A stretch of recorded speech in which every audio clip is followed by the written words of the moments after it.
شرعی حیثیت کیا ہے؟ پردہ کہتے کسے ہیں؟ عورت کا، مرد کا، دونوں؟ اعوذ باللہ من الشیطان الرجیم، بسم اللہ الرحمن الرحیم۔ دیکھیں، پردے کا مطلب ہوتا ہے اپنے آپ کو چھپانا۔ ستر کا ترجمہ ہے، ستر معنی چھپانا ہوتا ہے، ڈھکنا ہوتا ہے۔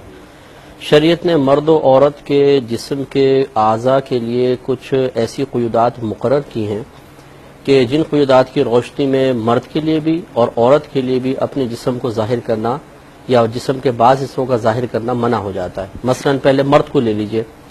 مرد کے لیے شرعی حکم یہ ہے کہ ناف کے نیچے سے لے کر اور گھٹنوں کے نیچے تک یہ جسم کا حصہ ہر شخص سے وہ چھپائے گا، سوائے مطلب یہ جو زوجین کا معاملہ ہوتا ہے وہ اس سے استثناء ہے۔ باقی ہر ایک سے، چاہے وہ قریبی کتنا ہی رشتہ دار کیوں نہ ہو، یہ جسم کا حصہ اس کو چھپانا فرض ہے۔ عورت کا معاملہ یہ ہے کہ سر کے بالوں سے لے کر پاؤں کے ناخن تک اسے اپنے جسم کا ہر حصہ ہر اس شخص سے چھپانا واجب قرار دے دیا گیا جس سے اس کا نکاح ہو سکتا ہے۔ ٹھیک ہے نا؟ اور جس سے نکاح ہو چکا ہے اس سے کوئی پردہ نہیں، جسے شوہر ہے۔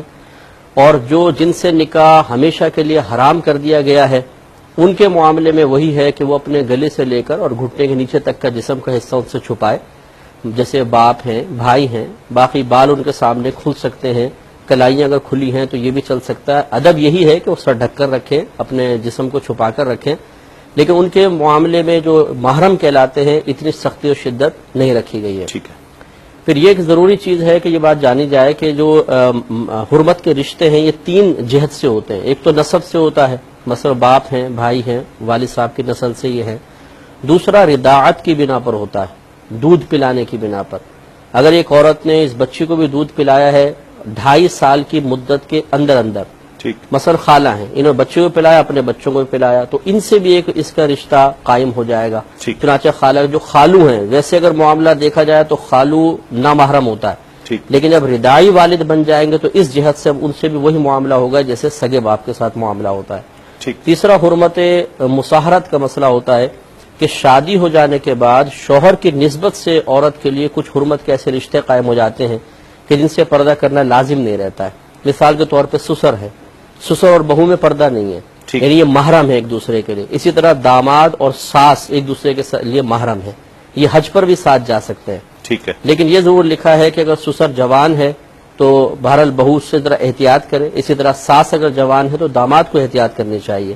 تو خلاصہ کلام یہ ہے کہ مرد کے لیے اسی طرح کا ایک حصہ مقرر کر دیا گیا، وہ ناف کے نیچے سے لے کر گھٹنوں کے نیچے تک ہے، اور عورت کے لیے 2 جہتیں بنا دی گئیں، ایک محرم کی، ایک نامحرم کی۔ نامحرم سے پورا حصہ بدن چھپانا ضروری ہوگا، سر سے لے کر پیر تک۔ فرض سے مراد یہ ہے کہ اس کو چھوڑنا حرام ہے، نہ کرے تو حرام۔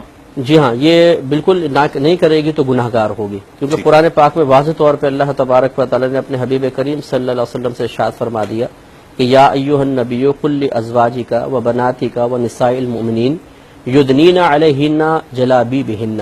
اے حبیب کریم صلی اللہ علیہ وسلم، آپ اپنی بیویوں کو، اپنی بیٹیوں کو اور مومنین کی عورتوں کو حکم ارشاد فرما دیجئے کہ وہ اپنے چہروں پر پردے کو لٹکا کر رکھیں۔